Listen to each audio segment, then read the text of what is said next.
नमस्कार विद्यार्थी मित्रांनो, सायन्स बँक यूट्यूब चॅनलमध्ये आपले सर्वांचे स्वागत आहे. आज आपण या व्हिडिओच्या माध्यमातून इलेक्ट्रॉन डॉट स्ट्रक्चर शिकणार आहोत, ज्याला आपण मराठीमध्ये इलेक्ट्रॉन ठिपका संरचना असं देखील म्हणतो. तर आता ही इलेक्ट्रॉन ठिपका संरचना शिकण्याच्या अगोदर आपल्याला काही बेसिक गोष्टींची माहिती असणं आवश्यक आहे, जी की तुम्हाला असेलच, पण तरीसुद्धा मी एकदा फास्टमध्ये तुम्हाला रिवाईज करून देतो की इलेक्ट्रॉन ठिपका संरचना हे काढण्यासाठी तुम्हाला जवळपास 4 कन्सेप्ट क्लिअर असणं गरजेचं आहे. तर त्या 4 कन्सेप्ट कोणत्या आहेत बघा. पहिली कन्सेप्ट आहे बघा मित्रांनो, अणुअंक. कुठली? अणुअंक. या अणुअंकाला आपण इंग्लिशमध्ये ॲटॉमिक नंबर असं म्हणतो आणि या ॲटॉमिक नंबरला आपण झेड या अक्षराने दाखवतो. आता हा अणुअंक म्हणजे नेमकं काय असतो? तर अणुअंक म्हणजे कोणत्याही अणूच्या केंद्रकातील प्रोटॉनची जी काही संख्या असते, तर त्या प्रोटॉनच्या संख्येला आपण अणुअंक म्हणतो. किंवा त्याची अजून एक व्याख्या केली जाते की अणूच्या मध्ये असलेल्या इलेक्ट्रॉनची जी काही संख्या असते, त्या इलेक्ट्रॉनच्या संख्येला देखील आपण काय म्हणतो? अणुअंक.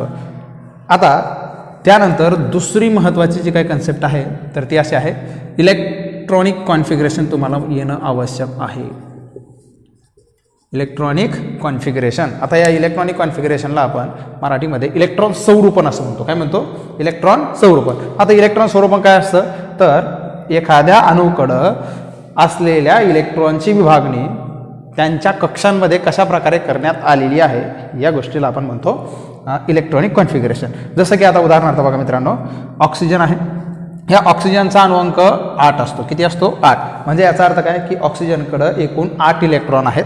आणि आता या इलेक्ट्रॉनची विभागणी त्याच्या कक्षेमध्ये कशी झालेली आहे ते मानण्याचं जी काही पद्धत असते, त्याला आपण इलेक्ट्रॉनिक कॉन्फिगरेशन किंवा मराठीत त्याला आपण इलेक्ट्रॉन संरूपण असं म्हणतो. आता याचं इलेक्ट्रॉन संरूपण कसं लिहितो आपण? तर ते लिहितो बघा 2,6. का असं? तर याचं उत्तर असेल की पहिल्या कक्षेची क्षमता फक्त 2 इलेक्ट्रॉनची असते, म्हणून त्यात 2 इलेक्ट्रॉन बसतात. आणि दुसऱ्या कक्षेची क्षमता ही 8 इलेक्ट्रॉनची असते, पण त्याच्याकडे एकूण 8च इलेक्ट्रॉन आहेत आणि 8 पैकी 2 हे पहिल्या कक्षेत बसले आणि मग राहिलेले जे काही इलेक्ट्रॉन आहेत 6, तर ते कुठल्या कक्षेत गेलेत? दुसऱ्या कक्षेत. हे 2,6 जे आहे, तर हे ऑक्सिजनचं इलेक्ट्रॉन संरूपण आहे.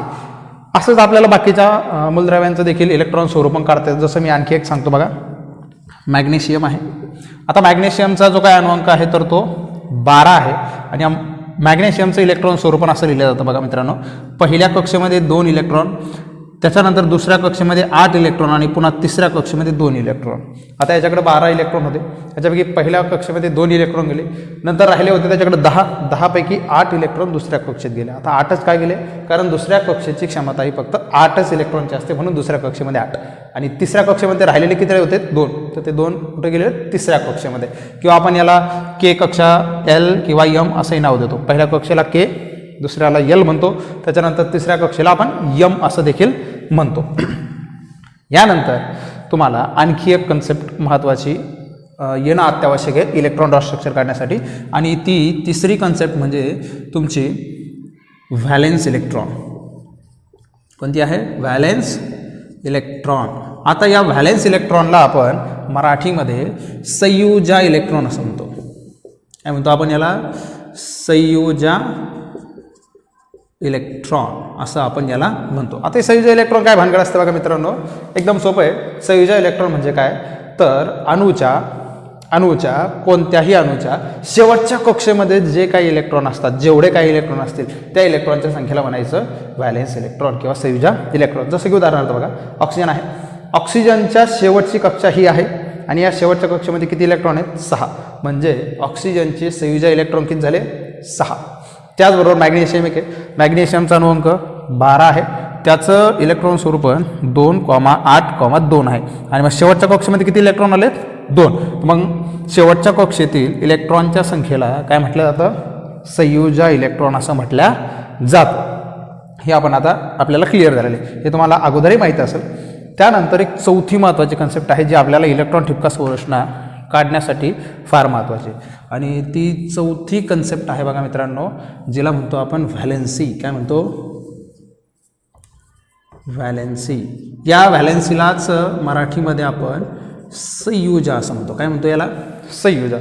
आता हे संयुजा नेमकं काय भानगड असते बघा मित्रांनो, कोणताही मूलद्रव्य हा स्टेबल राहण्याचा प्रयत्न करतो आणि तो स्टेबल राहत असताना त्याला एकच कंडिशन असते, एक तर त्याच्या शेवटच्या कक्षेमध्ये 8 इलेक्ट्रॉन जर का आले तर तो स्टेबल राहतो. आता तो 8 इलेक्ट्रॉन आणण्याची पद्धत म्हणजे त्याला आपण ऑक्टेटचा नियम असं म्हणतो किंवा अष्टकाचा नियम असं म्हणतो, ऑक्टेट आपण त्याला असं म्हणत असतो. आता हे काय असतं की त्याच्याकडं शेवटच्या कक्षेमध्ये जे इलेक्ट्रॉन असतील त्याच्यानंतर त्याच्या व्यतिरिक्त त्याला किती इलेक्ट्रॉन पाहिजे, त्याच्या शेवटच्या कक्षेमध्ये 8 इलेक्ट्रॉन आणण्यासाठी ते आपल्याला काउंट करावं लागतं. जसं की बघा, ऑक्सिजनच्या शेवटच्या कक्षेत 6 आहे आणि त्याला किती इलेक्ट्रॉन आणायचे आहेत 8. त्याच्याकडे ऑलरेडी 6 आहेत आणि त्याला कितीपर्यंत पोहोचायचं आहे 8 पर्यंत. मग त्याला किती इलेक्ट्रॉन लागतील 2 इलेक्ट्रॉन. आणि म्हणून या ऑक्सिजनची जी काही संयुजा आहे तर ती संयुजा किती आहे 2. आणि ही ऑक्सिजन जो आहे तर तो त्याची संयुजा शेअरिंग करून भागवतो. काय करून भागवतो? शेअरिंग, ज्याला मराठीमध्ये म्हटलं जातं संदान. म्हणजेच काय तर तो स्वतःचे इलेक्ट्रॉन दुसऱ्याला देतो आणि दुसऱ्याचे इलेक्ट्रॉन स्वतःला घेतो. म्हणजे एकमेकांना हे काय करतात, इलेक्ट्रॉन शेअर करतात. आता या 4 जर का कन्सेप्ट तुमच्या क्लिअर असतील तर तुम्हाला इलेक्ट्रॉन ठिपका संरचना कशी काढायची हे आपण आता इथून पुढे शिकणार आहोत. तर बघा मित्रांनो, आत्ताच आपण महत्त्वाच्या अशा 4 कन्सेप्ट डिस्कस केलेले आहेत की ज्याच्या माध्यमातून आपल्याला इलेक्ट्रॉन डॉट स्ट्रक्चर व्यवस्थितपणे ड्रॉ करता येईल. आता बघूयात मित्रांनो की कशा प्रकारे इलेक्ट्रॉन डॉट स्ट्रक्चर काढले जातं. बघा, आता याच्या नावातच सगळं काय आहे, इलेक्ट्रॉन डॉट स्ट्रक्चर म्हणजे काय, इलेक्ट्रॉनचा वापर डॉट म्हणून करायचा किंवा इलेक्ट्रॉनचा वापर डॉटलाच आपण मराठीत म्हणतो ठिपका. इलेक्ट्रॉनचा वापर काय म्हणून करायचा, ठिपका. म्हणजे जिथं आपण ठिपका ठेवणार तो आपला काय असणार, इलेक्ट्रॉन. जसं की आपण सगळ्यात सोपं उदाहरण बघूयात पहिले, हायड्रोजन या वायूचं. कोणाचं, हायड्रोजन. आता बघा, हायड्रोजनचं सूत्र जे आहे तर ते H2 असतं. काय असते, H2. आता हे असं याचं इलेक्ट्रॉन ठिपका संरचना काढताना याचे काही बेसिक स्टेप असतात. त्या स्टेपनं जर आपण गेलो तर आपल्याला इलेक्ट्रॉन डॉट स्ट्रक्चर लवकरात लवकर काढता येतं. आता ती काय स्टेप आहे बघूया. तर सगळ्यात अगोदर तर त्याचं चिन्ह लिहून घ्यायचं. हायड्रोजनचं चिन्ह आहे H. किती हायड्रोजन आहे आपल्याकडे, 2. आता हे 2 हायड्रोजन एकमेकांच्या समोर काढले. आता मला सांगा, हायड्रोजनचा हे काढण्यासाठी तुम्हाला हायड्रोजनचा अणुअंक माहीत असणं आवश्यक आहे. हायड्रोजनचा अणुअंक असतो 1. याचा अर्थ काय की त्याच्याकडं एकच इलेक्ट्रॉन आहे. किती आहे, 1. आणि मग आता त्याच्याकडे जर का 1 इलेक्ट्रॉन असेल तर त्याची पहिली कक्षा आहे तीच आणि त्याची शेवटची कक्षा देखील तीच. म्हणून आता याचा जो काही संयुजा इलेक्ट्रॉन असेल तो किती असणार, 1. आणि आपल्याला इलेक्ट्रॉन ठिपका संरचना काढताना त्याचे फक्त संयुजा इलेक्ट्रॉन काढावे लागतात. म्हणजेच काय तर त्याच्या शेवटच्या कक्षेत जे काही इलेक्ट्रॉन असेल तेवढेच आपल्याला काढायचे, बाकीचे काढायचे नाहीत. आता जसं की हायड्रोजन बघा, हायड्रोजन या पहिल्या ॲटमकडं त्याच्याकडं 1 इलेक्ट्रॉन आहे. हा आपण 1 इलेक्ट्रॉन ठिपका म्हणून काढला. आणि या दुसऱ्याकडं मग किती आहेत, 1 इलेक्ट्रॉन आणि तो पण काय म्हणून काढला आपण, ठिपका. आता या दोघांनी काय केलेले, हे शेअर केलेले आणि तेव्हा त्यांच्याकडं जाऊन 2 इलेक्ट्रॉन होतात आणि ते द्विक कंप्लीट केल्यामुळे ते स्टेबल होतात. हे होतं कोणाचं, हायड्रोजनचं. याचप्रमाणे आपण आणखी एक इलेक्ट्रॉन डॉट स्ट्रक्चर काढणार आहोत आणि ते आहे बघा मित्रांनो H2O. म्हणजेच काय तर पाणी. आता पाण्याचं जे काय इलेक्ट्रॉन डॉट स्ट्रक्चर आहे ते कसं काढायचं बघा मित्रांनो. हे काढण्यासाठी मी तुम्हाला सांगितलं की आपल्याला काय माहीत पाहिजे, संयुजा इलेक्ट्रॉन. काय माहीत पाहिजे, संयुजा इलेक्ट्रॉन. जसं की आता बघा, पहिले हायड्रोजन काढणार, त्यानंतर ऑक्सिजनमध्ये घेणार आणि शेवटी काय काढणार, हायड्रोजन पुन्हा. आता हायड्रोजनकडे किती इलेक्ट्रॉन आहेत, 1 इलेक्ट्रॉन. मग तो आपण या दोघांच्यामध्ये लिहिणार का तर हा काय करणार आहे, हायड्रोजन ऑक्सिजनसोबत 1 इलेक्ट्रॉन शेअर करणार आहे. म्हणून आपण हायड्रोजनच्या आणि ऑक्सिजनच्या मध्ये किती इलेक्ट्रॉन काढला, 1 इलेक्ट्रॉन. त्यानंतर याच्या पण मध्ये किती काढणार, 1 इलेक्ट्रॉन. आता वेळ आहे ऑक्सिजनची. आता ऑक्सिजनचा अणुअंक तुम्हाला मी आत्ताच लिहून दाखवला होता की ऑक्सिजनचा अणुअंक हा 8 आहे. त्याचं इलेक्ट्रॉन स्वरूपण जे काय आहे तर ते 2,6 आहे. म्हणजे त्याच्याकडे एकूण किती इलेक्ट्रॉन आहेत, 6. पण आता 6 इलेक्ट्रॉन जरी असले तरी सुद्धा तो त्याला अष्टक पूर्ण करण्यासाठी किती इलेक्ट्रॉन लागतात, फक्त 2. त्याला किती इलेक्ट्रॉन लागतात, 2. आणि हे 2 इलेक्ट्रॉन जर का त्याला मिळाले तर त्याच्या शेवटच्या कक्षेमध्ये 8 इलेक्ट्रॉन येतात आणि तो एकदम स्थिर होतो. मग आता त्यासाठी तो काय करतो, 1 इलेक्ट्रॉन या हायड्रोजनसोबत शेअर करतो आणि दुसरा इलेक्ट्रॉन या दुसऱ्या हायड्रोजनसोबत शेअर करतो. मग आपण काय करणार, या ऑक्सिजनचा जो काही इलेक्ट्रॉन आहे तो ठिपक्यानं काढणार हा, आणि या ऑक्सिजनचा इकडच्या बाजूला एक काढणार ठिपका, 2. पण आता याच्याकडे किती इलेक्ट्रॉन होते, एकूण 6. आता मी अगोदर सांगितलं होतं की 6 इलेक्ट्रॉन जरी असले ना आपण काय काढणार आहे संयुजा इलेक्ट्रॉन म्हणजे शेवटच्या कक्षेतल्या इलेक्ट्रॉनची संख्या. आणि आपण तर किती काढले फक्त 2च काढले. मग आता त्याच्याकडे किती होते 6. मग हे राहिलेले 4 आहेत ते कुठं काढायचे तर या हायड्रोजनच्या आणि ऑक्सिजनच्या मधात काढायचे नाहीत. त्यांना कुठं काढायचं वरती डोक्यावर किंवा खाली पायावर. का बरं असं कारण हायड्रोजन सोबत ऑक्सिजन फक्त 2च इलेक्ट्रॉन शेअर करतो. या हायड्रोजनसोबत 1 आणि दुसऱ्या हायड्रोजनसोबत 1. आता राहिलेले जे काय 4 इलेक्ट्रॉन आहे ऑक्सिजनचे कारण त्याच्याकडे 6 आहेत 6 पैकी 1 त्यानं या हायड्रोजनसोबत शेअर केला दुसरा त्यानं या हायड्रोजनसोबत शेअर केला आणि राहिलेले जे काही 4 इलेक्ट्रॉन आहेत तर ते आपण असे वरती काढणार.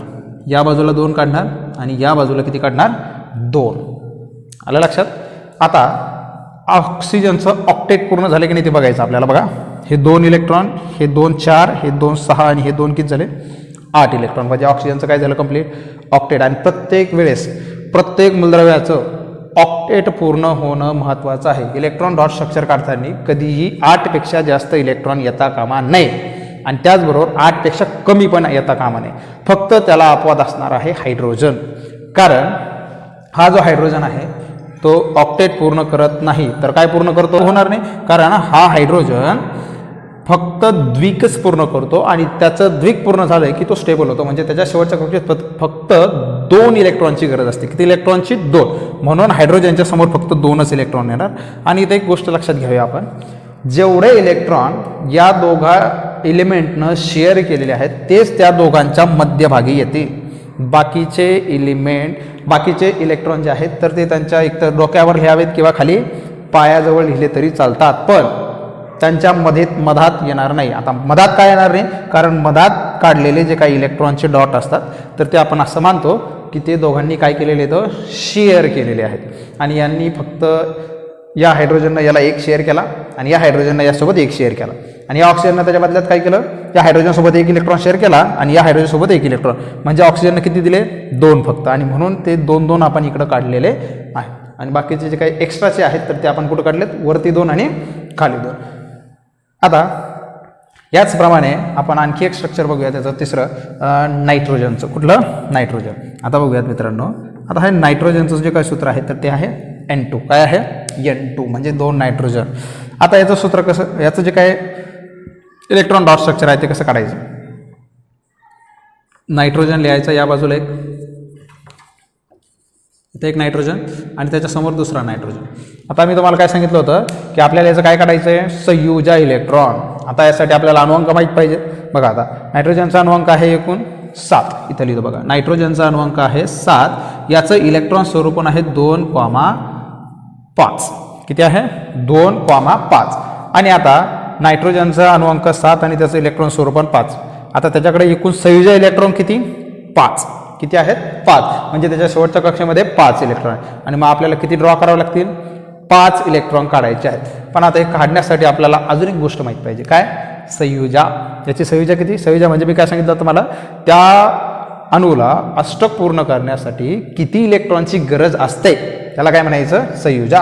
आता याच्याकडे 5 इलेक्ट्रॉन आहे याला किती बनवायचे 8. आणि मग त्यासाठी तो काय करणार 3 इलेक्ट्रॉन दुसऱ्याकडून काय करणार शेअर करणार. आता हा नायट्रोजन या नायट्रोजन सोबत किती इलेक्ट्रॉन शेअर करील 3. का कारण त्याच्या शेवटच्या कक्षेमध्ये 5 इलेक्ट्रॉन आहेत आणि त्याला अष्टक पूर्ण करण्यासाठी म्हणजे शेवटच्या कक्षेमध्ये 8 इलेक्ट्रॉन आणण्यासाठी एकूण किती इलेक्ट्रॉनची गरज आहे 3. म्हणून तो काय करणार हा नायट्रोजन याच्यासोबत 3 शेअर करणार आणि हा सुद्धा याच्यासोबत किती शेअर करणार 3. म्हणून आपण काय करणार की या दोघांच्या मध्ये या नायट्रोजनचे 3 इलेक्ट्रॉन काढणार अगोदर. पहिल्या नायट्रोजनचे किती इलेक्ट्रॉन 3 1 2 आणि हा तिसरा. आणि याचे पण किती काढणार 3 1 2 आणि 3. आलं लक्षात. आता शेअर केलेले जे काही इलेक्ट्रॉन आहेत ते मधात लिहिले पण त्याच्याकडे किती होते एकूण 5. आता अजून 2 राहिलेत की नाही कारण याचे 3 काढले याचे पण 3 काढले किती राहिलेत 2. आता ते 2 काय करायचे या दोघांच्या मध्ये न काढतात याचे बाजूला काढायचे. इथं 2 काढायचे आणि इथं 2 काढायचे. आता लक्षात घ्या मित्रांनो हे बघा हे 1 2 3 4 5 या नायट्रोजनचे इलेक्ट्रॉन आहेत कारण याच्याकडे शेवटच्या कक्षेत 5 होते याच्याकडे पण किती होते 5 1 2 3 4 5. आता ह्या दोघांनी हे 3 इलेक्ट्रॉन का शेअर केले कारण यांच्याकडे किती इलेक्ट्रॉन होते शेवटच्या कक्षेत 5 आणि यांना काय पूर्ण करायचं होतं अष्टक. आणि त्यासाठी हे 3 इलेक्ट्रॉन काय केले शेअर केलेत. आणि आता यांचं काय पूर्ण झालं दोघांचं पण अष्टक. कसं ते बघा हे 3 इलेक्ट्रॉन आणि हे 3 इलेक्ट्रॉन किती झाले 6 इलेक्ट्रॉन आणि हे याचे 2 किती झाले 8 इलेक्ट्रॉन. हे झालं या नायट्रोजनचे ऑक्टेट पूर्ण झालं. आणि आता या नायट्रोजनचं ऑक्टेट कसं पूर्ण होणार, हे 3 आणि हे 3 6 इलेक्ट्रॉन आणि हे वरचे डोक्यावरचे 2 किती झाले पुन्हा 8. म्हणजे या नायट्रोजनचं पण अष्टक पूर्ण झालं आणि या नायट्रोजनचं मग काय झालं अष्टक पूर्ण झालं. मग तुम्ही आता म्हणताल की सर हे 3 याचे आणि हे 3 याचे होते पण आपण ते दोघांसाठी पण काउंट केले. हो, तर ते दोघांसाठी सुद्धा काउंट होणार का, कारण या दोघांनी ते शेअर केलेत. म्हणजे यानं याला दिलेत आणि यानं सुद्धा याला ते वापरायला दिलेले असतात, म्हणून त्याचं काय कंप्लीट झालंय ऑक्टेट पूर्ण झालेलं आहे. बघा मित्रांनो, आपण याच्यामध्ये 3 स्ट्रक्चर बघितलं. पहिलं बघितलं हायड्रोजनचं, त्यानंतर दुसरं बघितलं आपण H2O म्हणजे पाण्याचं, आणि आत्ताच आपण तिसरं बघितलं ते म्हणजे कोणाचं नायट्रोजनचं. कुणाचं नायट्रोजनचं आपण इलेक्ट्रॉन डॉट स्ट्रक्चर बघितलं. आणि आता आणखी एक इलेक्ट्रॉन डॉट स्ट्रक्चर आपण पाहणार आहे आणि ते अत्यंत महत्त्वाचं आहे, ते म्हणजे CO2चं. कुणाचं CO2 म्हणजे आपला कार्बन डायऑक्साईड. आता बघूया की हा कार्बन डायऑक्साईडचं जे काही इलेक्ट्रॉन डॉट स्ट्रक्चर आहे ते कसं काढायचं. कार्बन डायऑक्साईडचं जे काही सूत्र आहे बघा, तर ते असते CO2. काय आहे CO2. आता आपल्याला कार्बनचं आणि ऑक्सिजनचं म्हणजे 2 ऑक्सिजन आहेत. किती ऑक्सिजन आहेत 2. आणि याचं आपल्याला काय करायचं आता इलेक्ट्रॉन डॉट स्ट्रक्चर, इलेक्ट्रॉन ठिपका संरचना. आता कसं काढायचं आहे बघा, सेंटरला कार्बन घ्यायचं, इकडच्या बाजूला त्याच्या डाव्या बाजूला एक कार्बन आणि ऑक्सिजन, आणि एक उजव्या बाजूला काय घ्यायचा ऑक्सिजन. आणि आता काय करायचं, या कार्बनचा आपल्याला अणुअंक माहीत पाहिजे, त्याचं स्वरूपण माहीत पाहिजे, संयुजा इलेक्ट्रॉन माहीत पाहिजे आणि त्याचबरोबर त्याची संयुजा पण माहीत पाहिजे. जसं मी आता बाजूला लिहून देतो बघा, कार्बनचा अणुअंक आहे 6, त्याचं इलेक्ट्रॉनिक कॉन्फिगरेशन आहे 2,4. म्हणजे शेवटच्या कक्षेत 4 इलेक्ट्रॉन आणि त्याला कितीची गरज आहे आणखी, त्याला आणखी 4ची गरज आहे. कशासाठी ऑक्टेट पूर्ण करण्यासाठी. त्यानंतर आहे ऑक्सिजन. ऑक्सिजनचं आत्ताच लिहिलं होतं मी, 8 इलेक्ट्रॉन याच्याकडं आणि याचं इलेक्ट्रॉनिक कॉन्फिगरेशन 2,6. याला कितीची गरज आहे ऑक्सिजनला 2 इलेक्ट्रॉनची, तर कार्बनला कितीची गरज आहे 4 इलेक्ट्रॉनची. मग आता बघा, या ऑक्सिजनला 2 इलेक्ट्रॉनची गरज आहे. याचा अर्थ हा ऑक्सिजन किती इलेक्ट्रॉन शेअर करणार 2. कोणासोबत कार्बनसोबत. म्हणून आपण काय करणार, या ऑक्सिजनच्या आणि कार्बनच्या मध्ये किती इलेक्ट्रॉन काढणार 2. ठिपक्यानं हे 2 कोणाचे आहेत हे या ऑक्सिजनचे. पण ऑक्सिजनचे आपण काय म्हटलं होतं की आपल्याला इलेक्ट्रॉन काढताना कोणते इलेक्ट्रॉन काढायचे संयुजा इलेक्ट्रॉन. आणि ऑक्सिजनचे संयुजा इलेक्ट्रॉन म्हणजे शेवटच्या कक्षेतले इलेक्ट्रॉन किती येतं 6. आपण तर किती काढले फक्त 2. आता इथं 2 काढले, बाकीचे 4. 2 या बाजूला काढणार आणि 2 या बाजूला काढणार, एकूण 6. याचाही तसंच काढणार आपण, 1 2 3 4 आणि 5 आणि हे 6. आता आपल्याला कोणाचे काढायचे, आता काढायचे कार्बनचे. आता बघा, कार्बन सोबत जर का हा ऑक्सिजन 2 इलेक्ट्रॉन शेअर करणार असेल तर कार्बन पण यासोबत किती देणार 2. कारण नियम असा असतो, एखाद्यानं दुसऱ्याला जेवढे दिलेत की नाही तर दुसरा सुद्धा पहिल्याला तेवढेच इलेक्ट्रॉन देऊ शकतो. ऑक्सिजननं कार्बनला 2 दिले तर कार्बन सुद्धा त्याला 2 देणार. तो कधीच 2 पेक्षा जास्त किंवा कमी घेणार किंवा देणार नाही. आता काय करणार, हा ऑक्सिजन सोबत कार्बन 2 इलेक्ट्रॉन देतो म्हणजे शेअर करतो, आणि याच्यासोबत पण किती 2 इलेक्ट्रॉन काय करतो शेअर करतो. आता बघा, कार्बनच्या शेवटच्या कक्षेत किती इलेक्ट्रॉन होते एकूण 4, जे की मी इथं काढले, 2 या बाजूला आणि 2 या बाजूला. संपले की नाही त्याचे, कारण आपल्याला काय करायचे असतात फक्त संयुजा इलेक्ट्रॉन. म्हणजे कार्बननं काय केलं 2 इलेक्ट्रॉन या ऑक्सिजन सोबत शेअर केले आणि 2 इलेक्ट्रॉन या दुसऱ्या ऑक्सिजन सोबत शेअर केले. आता आपल्याला काय चेक करायचं की यांचं अष्टक पूर्ण झालं की नाही. बघा आता या कार्बनचं अष्टक पूर्ण झाले का, हे त्याचे 2 इलेक्ट्रॉन स्वतःचे आणि 2 ऑक्सिजनचे किती झाले 4, पुन्हा इकडचे 4 किती झाले 8. म्हणजे ऑक्सिजनचं काय झालं, कार्बनचं काय झालं अष्टक पूर्ण झालेलं आहे. आता ऑक्सिजनचं पण चेक करूयात. ऑक्सिजनचे स्वतःचे होते 6 आणि या कार्बनकडून शेअर केलेले होते 2, म्हणजे किती झाले 8.